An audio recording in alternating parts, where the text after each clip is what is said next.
शक्ति स्वरूपा माँ नीलम आनंद जी के चरणों में मेरा प्रणाम है और झारसुगड़ा के इस मैदान में इस स्थान पे उपस्थित सभी गुरु भाई गुरु बहन के चरणों में मेरा प्रणाम है।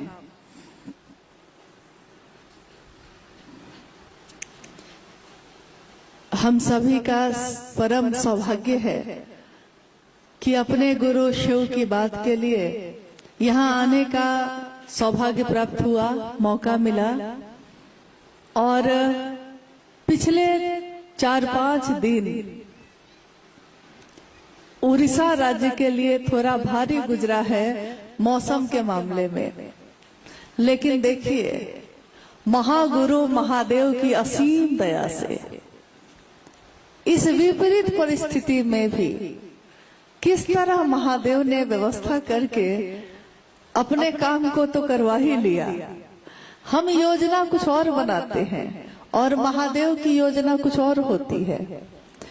तो जहां जहां जाने का पिछले 4 दिन में नहीं सोचा, उन सभी जगहों पे जाने का मौका अचानक ही मिल गया और मन ये समझा कि शायद ये यात्रा, ये जगह जगह गुरु भाई गुरु बहनों से मिलना आने वाले समय में महादेव के काम को और विस्तार देने में मददगार साबित होगा। जो साहब ने चाहा, जो दीदी माँ ने चाहा।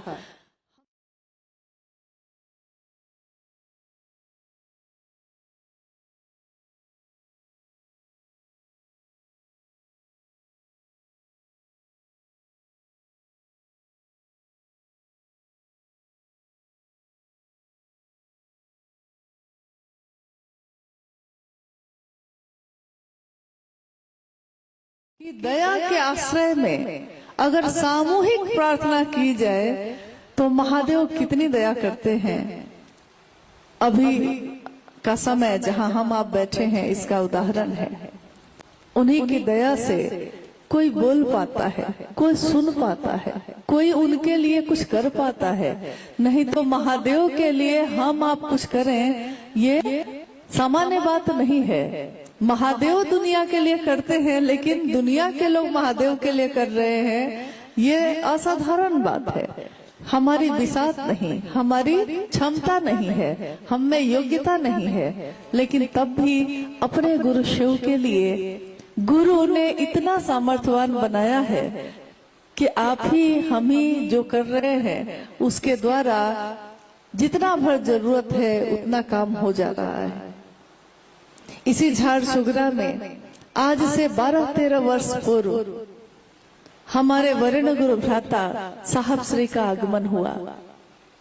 उस समय भी जो गुरु भाई गुरु बहन उस आयोजन में सम्मिलित थे, उसमें से मुझको लगता है कि कुछ लोग तो आज भी उपस्थित हैं यहाँ।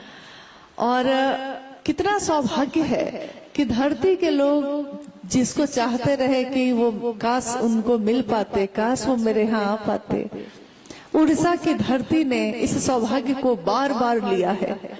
और यहाँ के गुरु बहनों और गुरु भाइयों ने मिलकर न्यूनतम व्यवस्था में, न्यूनतम यानी बहुत बड़ी बड़ी व्यवस्था नहीं थी, निर्बल सामर्थ्य में, सामर्थ्य भी ज्यादा नहीं था, लेकिन महादेव की दया से गांव गांव, जंगल जंगल, पहाड़ पहाड़, शहर शहर महादेव का संदेश पहुंचाने का काम किया है। हम शिव शिष्यों का हृदय उन सभी को नमन करता है जिन्होंने साहब श्री हरिंद्रानंद जी के इस संकल्प को, इस संदेश को लोगों तक पहुंचाने में अपनी भूमिका प्रदान की है, अपनी सहभागिता दी है। और उनकी ये सहभागिता इतिहास जब बनेगा शिव शिष्यता का, उसमें सुनहरे अक्षरों में दर्ज होगा। दुनिया जब पढ़ेगी शिव शिष्यता कैसे आई इस कालखंड में, किसने लाने का काम किया, किसने बढ़ाया, तो उसमें उन बातों का जिक्र होगा या शायद ना होगा। शायद बहुत लोगों को लोग जानेंगे भी नहीं, लेकिन इमारत जो खड़ी होगी शिव शिष्यता की, उसके नींव के पत्थर यही लोग हैं और रहेंगे। आज इस कार्यक्रम का, जिसका आयोजन बहुत असंख्य लोगों ने मिलकर किया। इस आयोजन का एक ही उद्देश्य है कि मेरे गुरु शिव हैं और आपके भी हो सकते हैं। साहब हरिंद्रानंद जी का ये संदेश लेकर जगह जगह हम लोग जाते रहते हैं, जिस तरह आप जाते हैं। सबसे पहले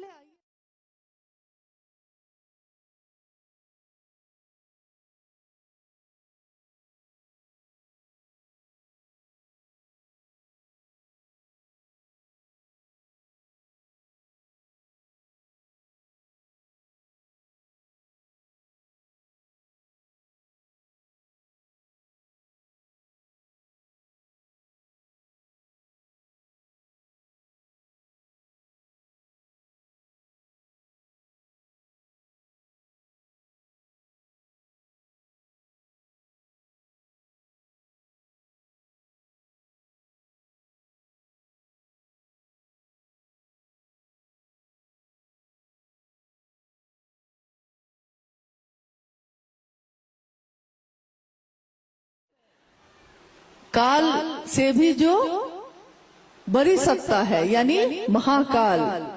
और बनारस में जो शिव का मंदिर है, उस मंदिर का नाम है ज्ञानवापी महादेव। ज्ञानवापी यानी शिव के ज्ञान दाता स्वरूप को कहा गया है।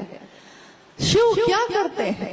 शिव ज्ञान का वपन करते हैं, ज्ञान का रोपण करते हैं। जैसे हम लोग अपने खेत में पौधा तैयार करके कैसे एक जगह पौधा तैयार करते हैं और पूरे खेत में जाकर हम लोग क्यारी में बारी बारी से उस पौधे को लगाते हैं, रोपण करते हैं पानी और कीचड़ में उस पौधे को, ताकि उसमें एक दिन पौधा बड़ा होगा, अनाज की बालियां निकलेंगी और हम सभी के पेट की भूख खत्म होगी। शिव ज्ञानवापी भी है, ज्ञान का वपन भी करते हैं। अंकुरन उन्हीं के द्वारा होता है, पल्लवित पुष्पित भी उन्हीं के द्वारा होता है। महादेव के अनेक रूपों की पूजा भारत के अध्यात्म में, जिस देश में हम आप रहते हैं, इस भारत देश में शिव के अनेक रूपों की पूजा होती आई है। किसी ने उनको महाकालेश्वर कहा, किसी ने महाकापालेश्वर कहा, किसी ने महायोगेश्वर कहा। आपने सुना होगा कि योग करते हैं हम। योग यानी कि शरीर की मुद्राओं से ईश्वर से जुड़ने का तरीका, विद्या, ज्ञान। उसके भी अधिष्ठाता, उसके भी आराध्य, उसके भी आचार्य कौन है? तो महादेव है, महायोगेश्वर। यानी आप देखिए कि जगत में कोई भी रूप अगर हम देखते हैं और उस तरफ से चलना शुरू करते हैं, ऊपर की यात्रा शुरू करते हैं, तो जिस तरह पहाड़ पे चढ़ने के लिए किसी भी तरफ से आप चढ़ सकते हैं, लेकिन चढ़ाई जब खत्म होती है ऊपर जाकर, तो शिखर एक ही होता है। उसकी चोटी पहाड़ की इस तरह से ऊपर में एक ही होती है और उस शिखर पे किसी भी रास्ते से जाइए, महादेव ही बैठे नजर आते हैं। ये महादेव कौन है? भगवान, हमारे अपने या हमसे बहुत दूर? क्योंकि भगवान तो बहुत दूर दिखाई देते हैं। भगवान यानी कि बहुत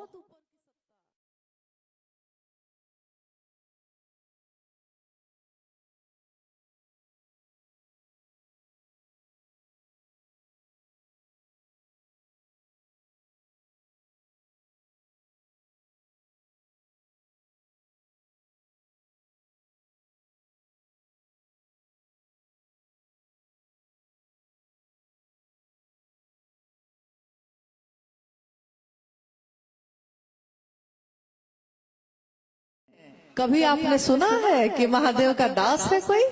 क्योंकि महादेव की शिष्यता दास भाव पैदा नहीं करती है कि हम गुलाम हैं, हम आपके अनुचर हैं। नहीं, महादेव हमारे आपके मन में एक ऐसा आवेश पैदा करते हैं, ऐश्वर्य भाव पैदा करते हैं। ऐश्वर्य का मतलब होता है, हम लोग समझते हैं कि जो दुनिया में महल हो, गाड़ियां हो, बहुत संपत्ति हो।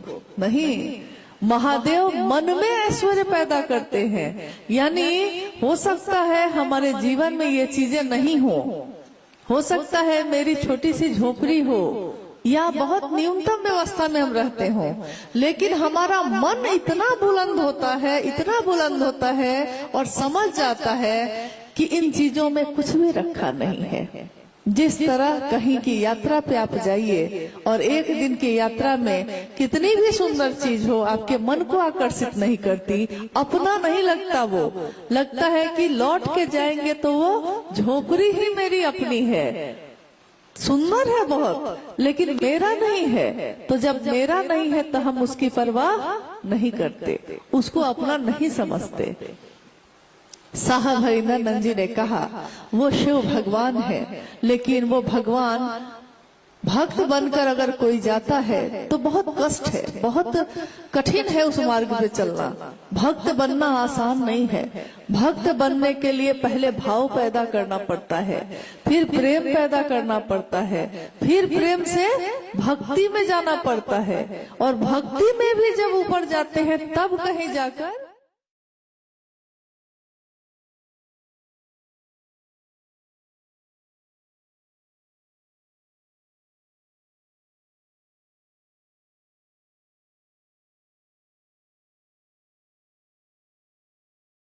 एक उदाहरण देते हैं, साहब का ही देते हैं, क्योंकि वो लौकिक जीवन में डिप्टी कलेक्टर थे और आध्यात्मिक जगत में शिव शिष्य थे। डिप्टी कलेक्टर क्या, यहाँ आपके आसपास में कोई अफसर हो, उसके घर में सीधे प्रवेश करना आपके लिए बहुत कठिन होगा।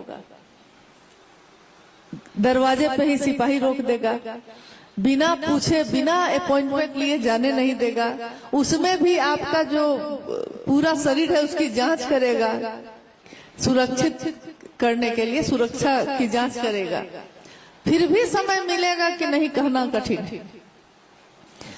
लेकिन वही डिप्टी कलेक्टर जिनसे मिलना आपके लिए बहुत कठिन है उनके ऑफिस में, वही जब अपने घर में शिव शिष्य के रूप में है तो जो जाता है वो साहब से मिल लेता है, कहता है कि महादेव के शिष्य आए हैं, शिव के शिष्य आए हैं। तो वही साहब हरिनंदन जी जो कार्यालय में जिनसे मिलना बहुत कठिन है, शिव शिष्य बनकर जाने पे उनसे मिलना बहुत आसान रहा, उतने ही सरल, उतने ही सहज। उनके आचरण से ये पता चलता है कि उनके गुरु शिव यानी महादेव, उनके गुरु शिव, उनसे मिलना भी बहुत आसान है अगर हम शिष्य बन के जाते हैं, क्योंकि शिष्य को तो कुछ नहीं आता है तभी ना वो शिष्य बना है। अगर उसको कुछ आता तो वो शिष्य क्यों बनता, तब वो भक्त बनता।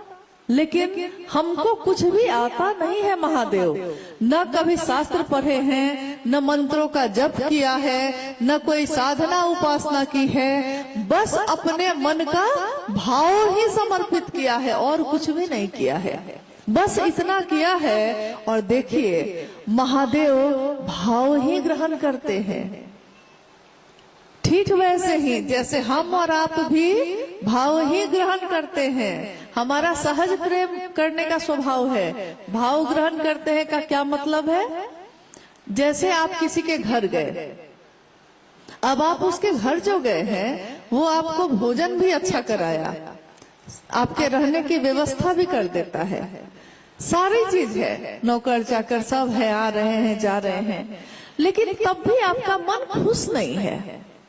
कारण क्योंकि उसने आपको वो भाव नहीं दिया है जो सोच के आप गए थे उसके यहाँ। आप तो भाव के कारण चले गए, आपने सोचा कि मेरा परिचित आदमी है, आज बड़ी जगह पे है, चलिए मिल के आते हैं, मेरा भाई है, मेरा मित्र है, चलिए मिल के आते हैं। जाने पे उसने बैठाया, खिलाया भी, सारी व्यवस्था भी की, लेकिन तब भी आपका मन खुश नहीं हुआ। क्यों? क्योंकि उसने जिस भाव से आप गए थे ना, आपको बदले में वो भाव नहीं दिया। तो आप दोबारा फिर उसके यहाँ जाना चाहिएगा? कभी नहीं जाइएगा। कोई अपने घर में, जैसे हम अपने बच्चों की शादी करते हैं, विवाह करते हैं, अपनी बेटी का विवाह बहुत अच्छे घर में करिए, उसका पति बहुत अच्छा हो।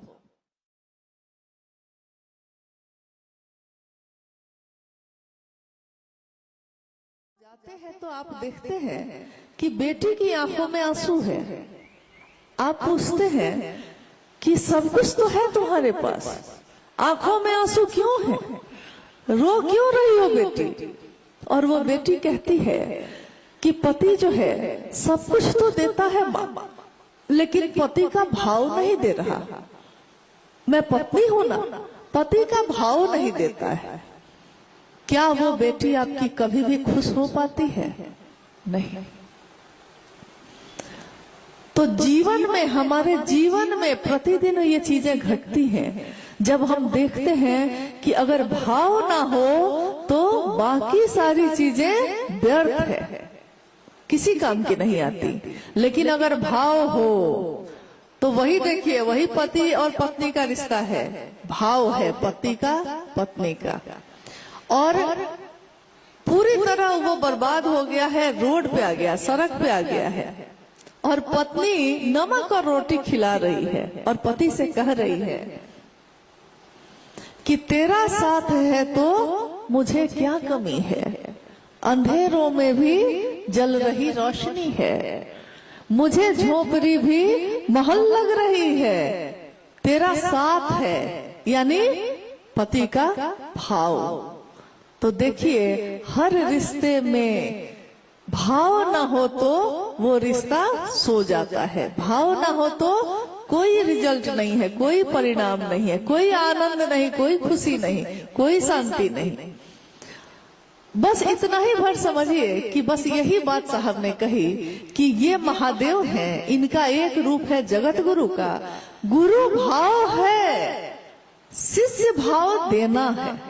गुरु भाव तो है ही, हम शिष्य भाव जो देना चाहिए हमको, सब कुछ तो हम करते हैं महादेव के लिए। पूजा पद्धति में हम सब कुछ करते हैं। उपवास करते हैं कि नहीं? सावन में सोमवार को उपवास तो करते हैं, महाशिवरात्रि में उपवास करते हैं, पूजा भी करते हैं, जल चढ़ाते हैं, बेलपत्र चढ़ाते हैं, मिठाइयां चढ़ाते हैं, फल चढ़ाते हैं, सारे कर्मकांड करते हैं। ठीक वैसे ही जैसे आयोजन तो सारा है, लेकिन उसमें महादेव के लिए महादेव को कर रहे हैं, इसका भाव नहीं है। भाव है किस बात का? कि मेरे बेटा को ये हो जाए, मेरे पति को ये हो जाए,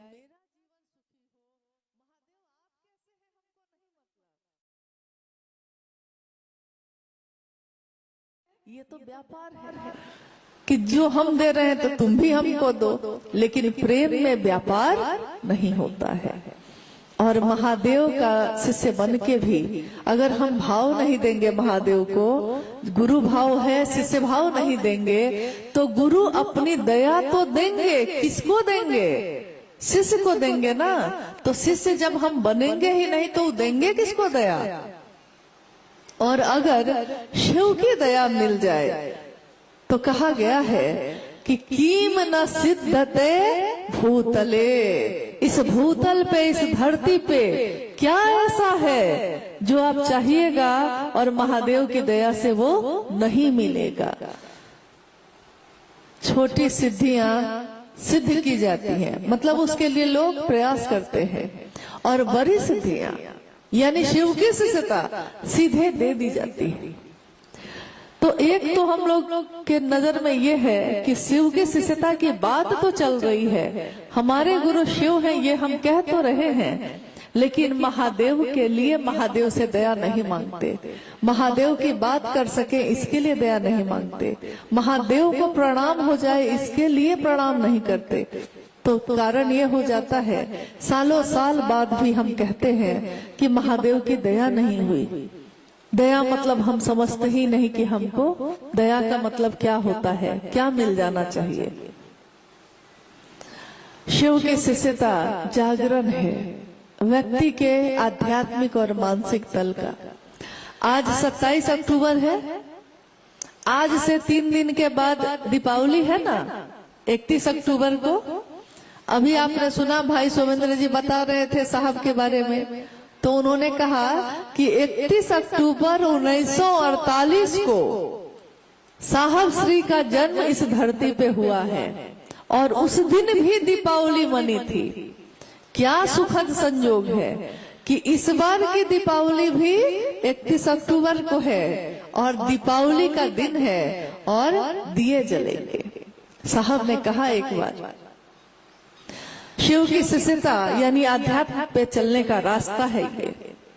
हम दिया जलाते हैं ना तो उसमें रोशनी होती है। कहीं भी दीपावली के दिन हम जब दिया जलाएंगे तो उसमें रोशनी होगी, धरती रोशन होगी। एक बार हंसी में साहब ने कहा कि एक बार ऐसा हुआ कि अंधेरे ने सूरज की शिकायत कर दी भगवान से।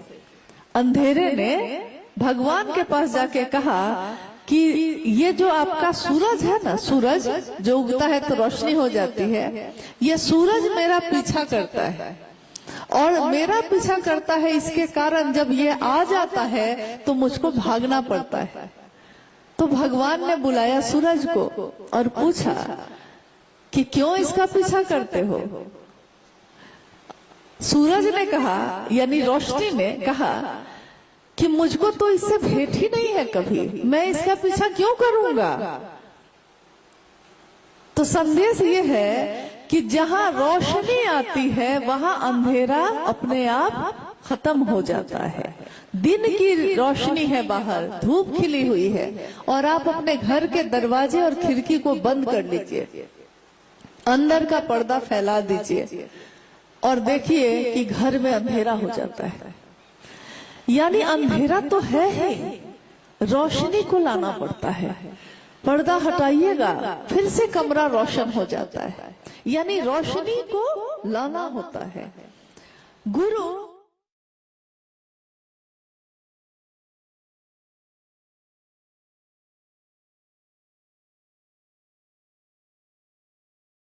मेरे मन को रोशनी से भरते हैं, रोशन करते हैं, यानी उजाला भर देते हैं। महादेव की शिष्यता भी ऐसी ही है, हमारे अंधेरे जीवन को कितना रोशन करती है। जैसे जैसे हम इसमें जाते हैं वैसे वैसे हमारा मन अनुभव करता है। एक गुरुवान गा रही थी, दो पंक्ति उन्होंने गाई कि हम कहाँ भटक रहे थे, कहाँ आ गए, और अगर साहब आप न मिलते, अगर आपने साहब ने महादेव का रास्ता नहीं दिखाया होता तो हमको तो किनारे की लहर ही डुबो देती। अंदर जाने की जरूरत नहीं थी, समंदर के किनारे जाइए और कभी कभी लहर ही खींच के लेके चली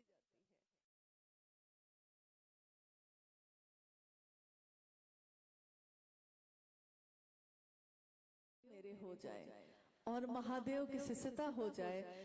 तो शिष्य और गुरु की बात जब हम लोग करते हैं, महागुरु महादेव और शिव का शिष्य होने की बात जब करते हैं, तो हमको आपको ये स्पष्ट होना चाहिए कि इस विधा में, इस रिश्ते में सिर्फ भाव मांगा जाता है और कुछ भी नहीं।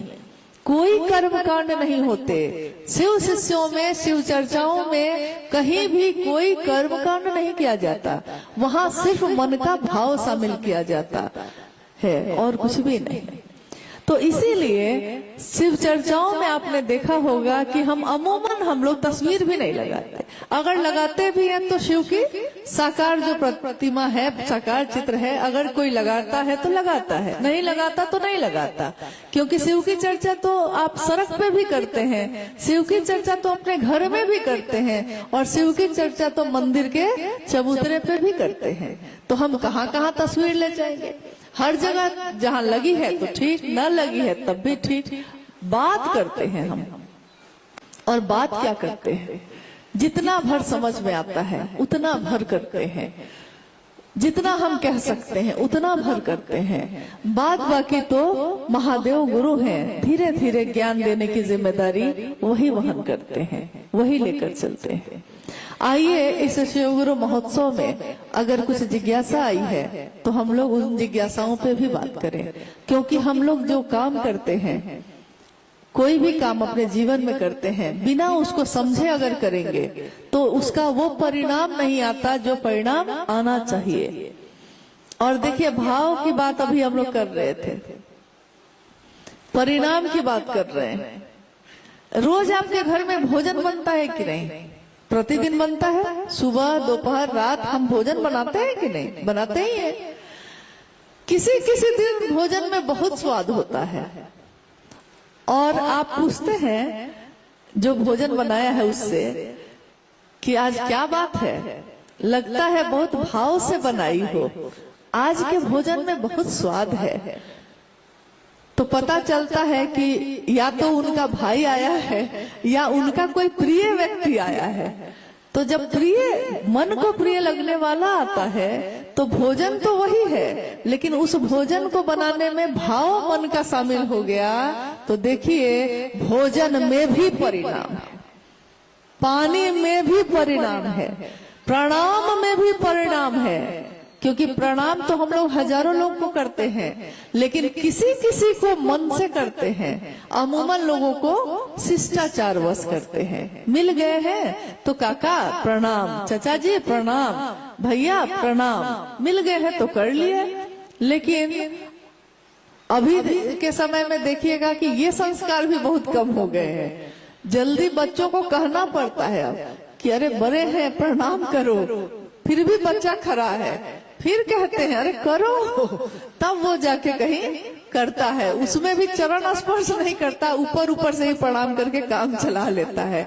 मतलब लोग कहते हैं ना कि मोबाइल में आपके ब्लूटूथ है ना, उसी तरह का प्रणाम भी हो गया है। तो प्रणाम मन से ही नहीं हुआ तो उस प्रणाम का कोई अर्थ नहीं है। आइए हम लोग कुछ जिज्ञासाओं पे बात कर लेते हैं।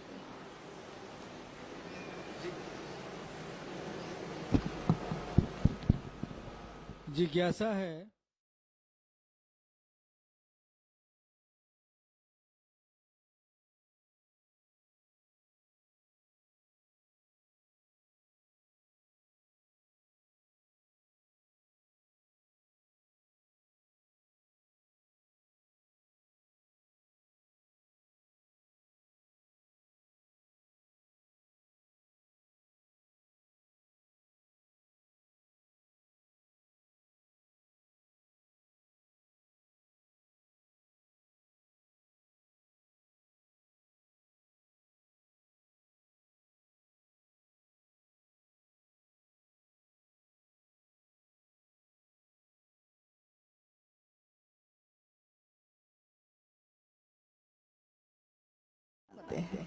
गुरु शक्ति तो देते ही हैं, लेकिन शक्ति को संभालने का ज्ञान भी देते हैं। जैसे मोटरसाइकिल खरीदिए तो शक्ति है, उसमें ताकत है। अगर मोटरसाइकिल स्टार्ट करके छोड़ दीजिएगा तो क्या होगा? सीधे जाके टकरा जाएगा कहीं। और हो सकता है अगर सामने व्यक्ति हो तो उसको कुचलता हुआ चला जाए, ताकत है उसमें। लेकिन ज्ञान नहीं अगर हो चलाने का, तब क्या होगा? तो गुरु सामर्थ्य भी देते हैं और ज्ञान भी देते हैं, और वही ईश्वर के रूप में, भगवान के रूप में हमारी मनोकामना भी पूरी करते हैं। हम महादेव के पास हजारों सालों से हमारे पूर्वज भी जाते रहे, हम भी जाते रहे। भगवान शिव की जय जयकार तो होती ही रही, कर्पूर गौरम करुणावतारम तो हम गाते ही रहे। और महादेव के जो नटराज स्वरूप है या नीलकंठ का स्वरूप है, सबकी स्तुति हम गाते रहे।